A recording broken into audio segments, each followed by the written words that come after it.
Bill White's Midday Rant is a short, sharp take on what's happening and how it relates to you.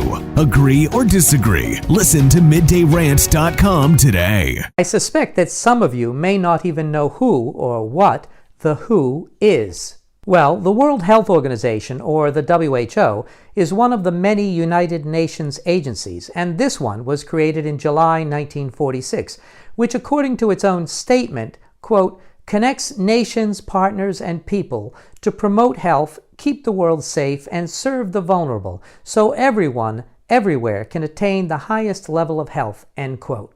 During the recent pandemic, in March 2021, 24 elected officials and one unelected employee of the WHO, including the UK's Prime Minister Boris Johnson, the leaders of Fiji, Romania, Greece, Spain, Germany, France, Albania, and let's not forget Ukraine, among others, got together and published a joint article in several newspapers calling for a more joined-up approach to pandemics in the future.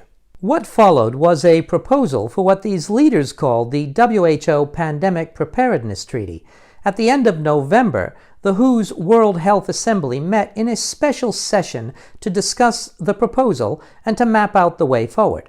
Most of you will be aware that the United Kingdom only recently extricated the country from the European Union, so it is puzzling at best why Boris Johnson would entertain, much less have initiated the process of such a treaty that will, for all intents and purposes, make whatever the WHO decides for our health compulsory and very likely legally binding upon the country and its citizens.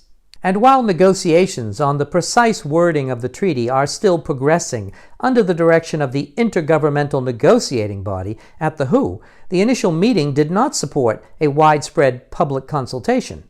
The first meeting took place in April 2022, but invited only limited submissions from stakeholders and the general public in response to a guiding question of, quote, what substantive elements do you think should be included in a new international instrument on pandemic preparedness and response? End quote. In other words, the impression was one of a foregone conclusion that such a treaty would be agreed. Following that, less than 2 weeks was allowed for written submissions from the public. The second meeting is due to take place next month in June.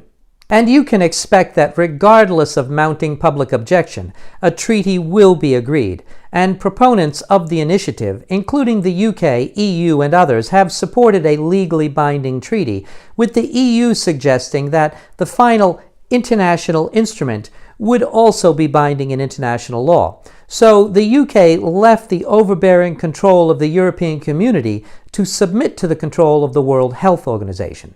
We have all witnessed that the one-size-fits-all approach for pandemics does not work, and yet these people, including Boris Johnson, seem willing to surrender the sovereignty and independence of our nations to a group of unelected bureaucrats in Switzerland.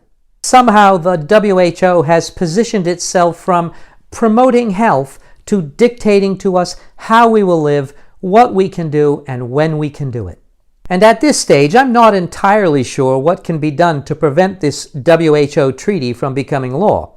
But once law, I'm confident that there will be very few places in the world where we can be safe from its influence. What I do know is that this type of non-government government overreach is not consistent with any democracy I have ever seen. But what I am seeing does compare to the totalitarian behavior of every dictatorship and communist government throughout history.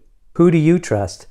I, for one, trust no one, least of all the WHO or our current elected officials, who are literally selling us out to a group of unelected bureaucrats.